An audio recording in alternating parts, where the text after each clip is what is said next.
So good afternoon, everyone. Good afternoon. Good afternoon. So essentially what Ian just said is, Sharon, you were second choice. And that did not hurt at all. Hasn't today been absolutely remarkable? And indeed this entire week, the launch of this whole week has been one that has been filled with excitement as far as the Good Employment Charter Board is concerned and the entire team. And so to see the dream come alive in this way, and for us to be having the conversations that we've been having today in the various rooms has just been so inspiring. Have you been inspired? Yes. I've certainly been sparked.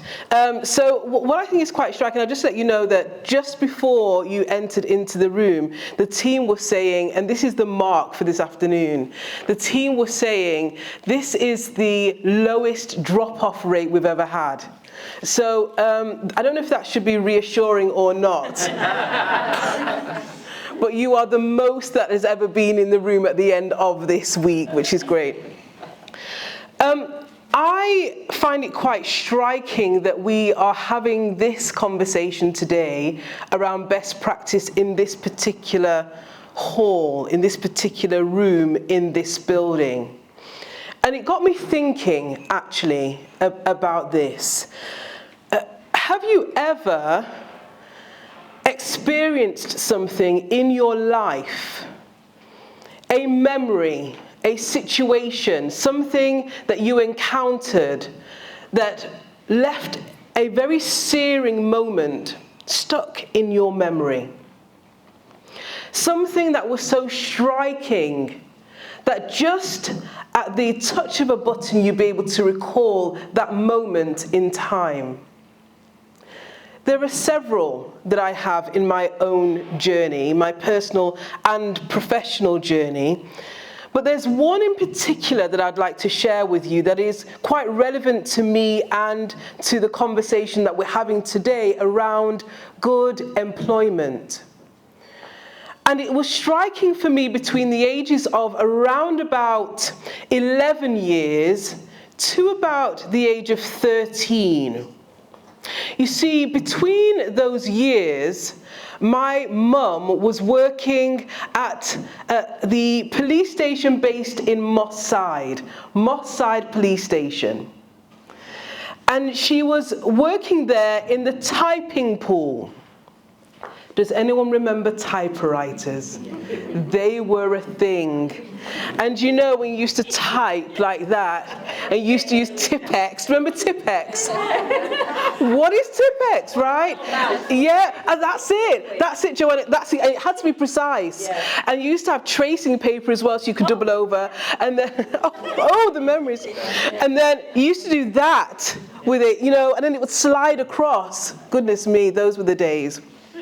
There's a whole generation who know nothing at all about what we are describing. But I remember my mum working in this typing pool. She worked there for many years, but in terms of my own cognizance, it's around about the age of 11 that I really began to understand her work in the typing pool. And she was working, first of all, with a woman called Betty. And Betty was a lovely woman. She was aging, she was older than my mum. She had white, wispy hair. She lived in Chorltonville. And she would take us from time to time to her house, and she would really just pander to us. She was a gracious woman, a lovely woman, and she got on so well with my mum. But it came to a point where Betty retired. And then Betty was replaced with two women. I remember these women very well. They were called, I won't tell you the name in case their family are around, but let's say they were called J and L. And when J and L arrived, the situation became very, very different for my mum. In this typing pool, a room which was very small, very intimate, only 4 tables could be accommodated in this typing pool. I recall my mum describing how when Betty left and J and L arrived, how everything changed. She would come home evening after evening in tears. You see, J and L were bullying.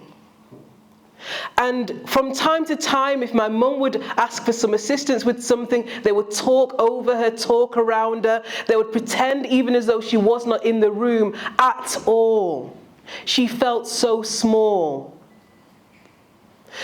It became such that something called allostatic load. Anyone heard of allostatic load before?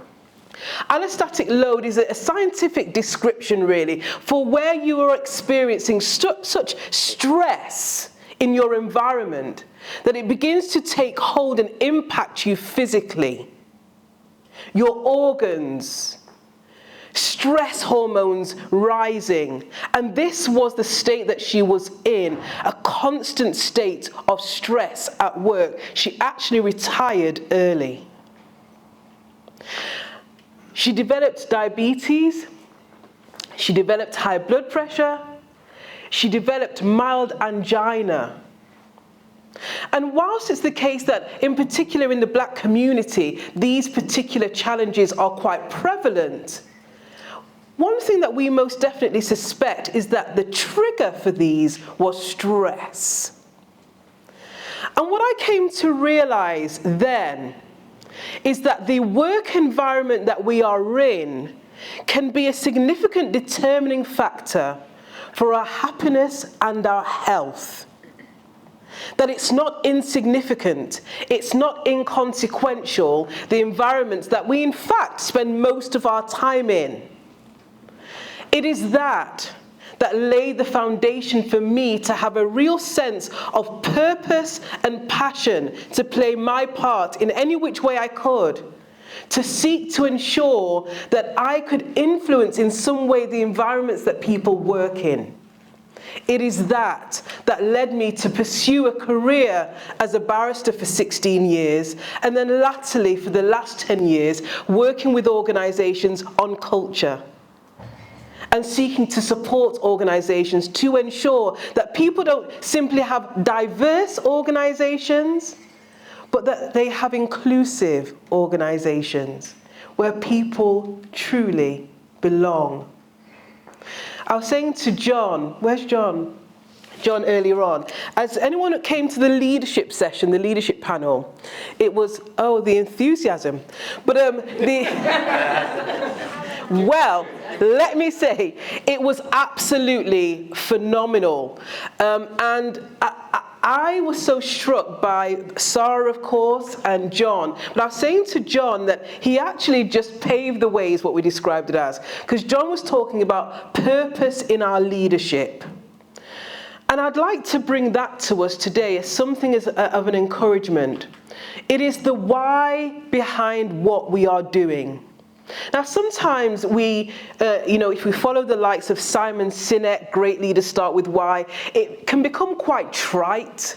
We can use it in a way which is somewhat just superfluous and it can just roll off the tongue. But I genuinely believe that connecting with the reason why we are in this room, and the reason why you joined the Good Employment Charter or became a supporter of the Charter, why you have taken the time out of your day-to-day to be here, to learn and share good practice, reconnecting with that is what will enable us to weather any storm.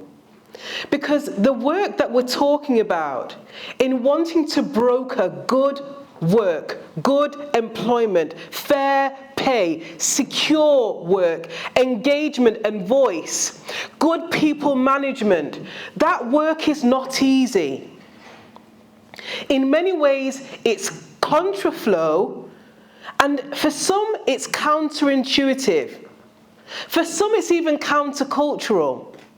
You see, I don't know if any of us have heard of Friedman's economics, which is essentially the sole priority of organizations of business is shareholder value. That's it. That's the one priority. It's how much profit are you making being the sole priority. And And we believe, don't we, that we have shifted away from that sort of economic positioning as far as business is concerned into a more broad and vast understanding of all of the stakeholders, people, profit, planet being the most important. But the truth is this, that in times of significant change and transition, what tends to happen is that we default into our safety mode. We default into the easiest option. And the easiest option so often in challenge and change and even organizational as well as environmental stress is the familiar and what is known to us. It's not about diversity in those situations. It's not going to the voice that may be different to our own. It's not that perspective that we often want to engage. And so often we will find in our organizations, and we heard upstairs in the conversation on inclusion, that when you're wanting to drive organizational change, and that's what this is, we're talking about culture change, doing things differently, switching up some of the legacy systems that we've had in place for many years, bringing challenge to that. When we are wanting to do that, there will be naysayers. There will be people who say, well, we've always done it this way. Why are we changing things? I see some nods there. You know, I always find that remarkable. You've got quite a few of them. For sure. There'll be people who will say, why are we changing things? It's always worked. If it's not broken, don't fix it. Or why is it that you're focusing on this particular group? Why are you giving them attention? Surely equality means that you don't give any particular group attention, that you give us all attention, that you give us all resource. Why do we actually need this inclusion thing when isn't it just about merit? Isn't it just about the best person for the job? And if they're the best person for the job, they'll rise to the top. Surely that's the case. So we're having to really buck up against some systems in this, and it's not easy. So then, what is it that will help us to stand against the thrall? What is it that will enable us to keep our voice and hold the fort? I believe that it's purpose. It is true that someone called Viktor Frankl, anyone heard of Viktor Frankl? He wrote a book called, remember him, Michelle? Man's Search for Meaning. And he was an Austrian, he was of Jewish descent, he was an Austrian psychologist and psychiatrist, and he and his family, his pregnant wife, were caught by the Nazis and taken to the prison camps.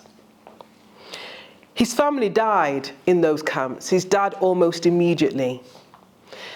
And in his book, Man's Search for Meaning, Viktor Frankl relayed that he could almost observe the emergence of death in someone's eyes. He said that he could see it because they'd lost the sense of purpose, that there was something greater than them to live for. And my encouragement to each of you in the room is that when there is an objection, obstruction, opposition to what you're seeking to achieve, the change that you're seeking to achieve in your organizations, that you hold fast to purpose. You hold fast to the understanding that what you are seeking to build is beyond you. That you are planting seeds for trees under the shades you will not sit under necessarily. It is beyond us. It is greater than us. There is a legal term which is non-protunct. And essentially it's a remedy in law which says that if a decision has been made in law at this time, but in fact, as time has gone on, it's transpired that that was an error, the parties can go back to the court and say, this needs remedying for then. so it's now for then. We change what happens now. So for then, what has happened, the future will not be what the past was. Now for then. And so the decisions that we make, you being in the room, you are making decisions, you are investing now for long-term returns. I invite us to even see the cost of culture change as having an amortization effect. Namely, that you set off the cost as you're going along.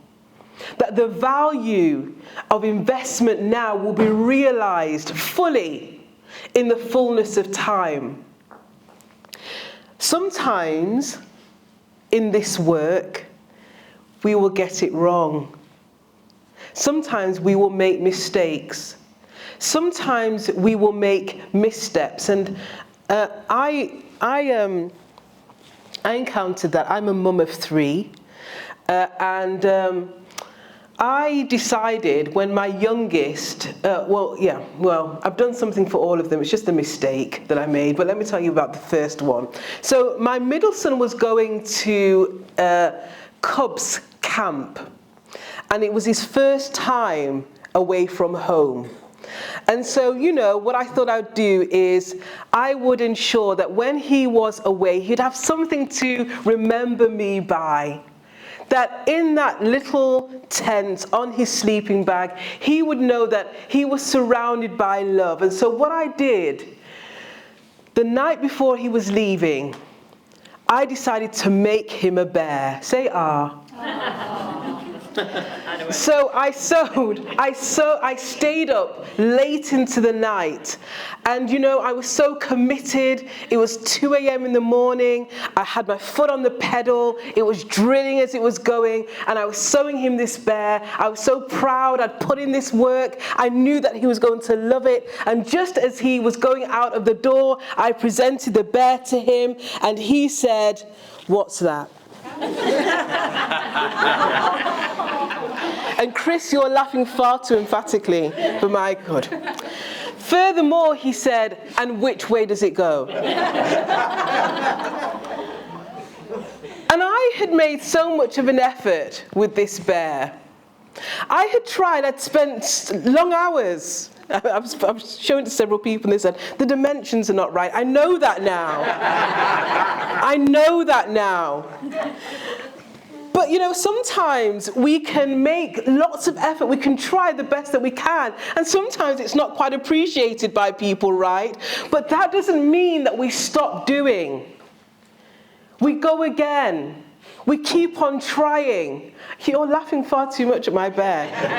Just reminds me of an experience I had. Oh, really? Did you try and make a bear for someone and they rejected it? Not a bear, no. Mum's got in for life. Really? Listen, I think there ought to be a community of the rejected. I think there ought to be. But essentially, those efforts may well be rejected. Some people may question and say, "That's not good enough." But that doesn't mean that we give in. We keep going. We keep trying because we know that there is something greater, something more significant. My love for my child meant that what I've actually done is taking sewing lessons so I can get better dimensions on my bears. So I'd like to leave us with 3 things.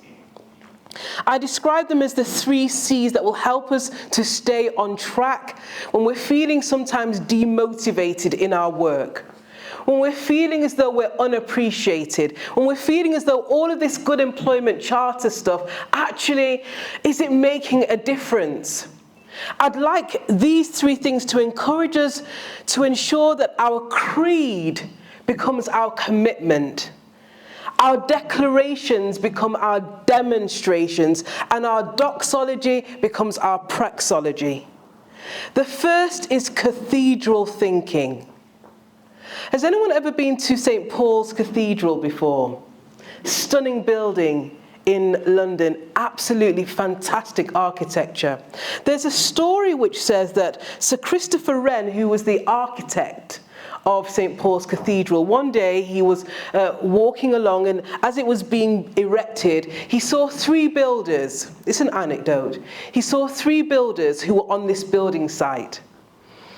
And he was observing these 3 builders as they were building, and he said to the first builder, "What are you doing?" And he noticed something of his disposition. He seemed somewhat disenchanted, disengaged, and he was just doing this in a way which seemed very routine. And his response, this builder's response, was laying bricks. Anyone in construction? That's how well you lay bricks, right? That's really good bricklaying. And then he went on to the next builder and he said, "What are you doing?" And he noticed he had the same sort of disposition, same demeanor about him. And he said, "I'm plastering." Is that great plastering? Ace. Is that level 7 in BTEC plastering? Is that a level in BTEC? And he then went on to the third builder, and same question, "What are you doing?" But he noticed something distinctly different about this particular builder. You see, this builder said, "I'm building a cathedral." And there was something that was upright and sprite about it. He knew that he was building more than just laying more than just a brick or plastering more than a wall. He was part of something greater. I encourage us to have cathedral thinking. The next is collective commitment. Earlier on, Professor Julia Rouse, who's a great friend of ours, she talked about the Boost program. Anyone here for that, the Boost program? What struck me about the Boost program, which she invited me to be a part of, was that it was the collective efforts of a sector. Devon's here as well from Southway, who's involved in that. It was the collective efforts of a sector. So sectorally, the social housing sector recognized that there was a problem with representation. There was a problem with getting Black and Asian leaders into senior leadership in a sector where there was huge diversity. But in terms of progression, that was not taking place. And so what the sector did is it came together to address the issue. And they secured funding through knowledge transfer partnerships in order to effect change as a collective. What we are wanting to achieve in this region across Greater Manchester is not something that one organisation can do on its own. It is going to take collective thinking. It is going to take an understanding that it's almost like Ubuntu. It was earlier on, Sarah, you mentioned that it's I am because you are and we are. It's this understanding that if we can get a strong, healthy, robust ecosystem in Greater Manchester across every sector, then that is when we will begin to see meaningful change, legacy change, generational change beyond our own years. And finally, the third C is courageous action. Chris reminded me of this. It's a story that I often tell, and I tell it again because it's so important. Has anyone ever been to Lincoln Square in central Manchester? Lincoln Square. And right in the heart of Lincoln Square, you'll see a statue of Abraham Lincoln. Anyone ever noticed it? There are so many of us who we just perambulate past it and don't necessarily see that it's there. There is a huge statue there. And one might ask the question, how is it that there is a statue of a dead president in the middle of Manchester? What is the relevance of that? Especially as we consider modern presidents in the US, but I'm not political. And the reason is this, that we may be familiar with the fact that here, right here in Manchester, Greater Manchester, which was Lancashire, you'll remember the reformulation of the boundaries, we had a significant in industry. During the course of the American Civil War, the cotton trade, and the Guardian newspaper actually has done a whole series on what came to be known as Cottonopolis. Most of the cotton that was picked by the enslaved peoples in the southern states of America during the period of the Civil War was processed right here in this region. And the people of Lancashire who were working in those factories caught wind of who was picking and sourcing that cotton. They caught wind of that. And something within them, these people who were white people in the UK, heard about the plight of black people in the US, thousands of miles away, people they would never meet. They would never encounter. Something connected with them, solidarity of spirit, connected with the issues of their fellow man and their fellow woman. And they declared, "Not on my watch."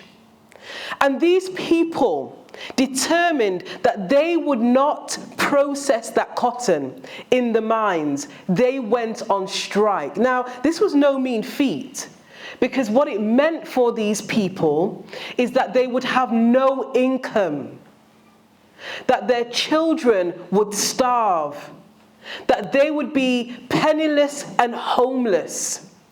But in an act of courage and solidarity, they stood together to speak out and indeed act in relation to the injustices that were taking place far across the waves. In order for us to effect change, it will take cathedral thinking. It will take collective commitment. It will take courageous action. Thank you all.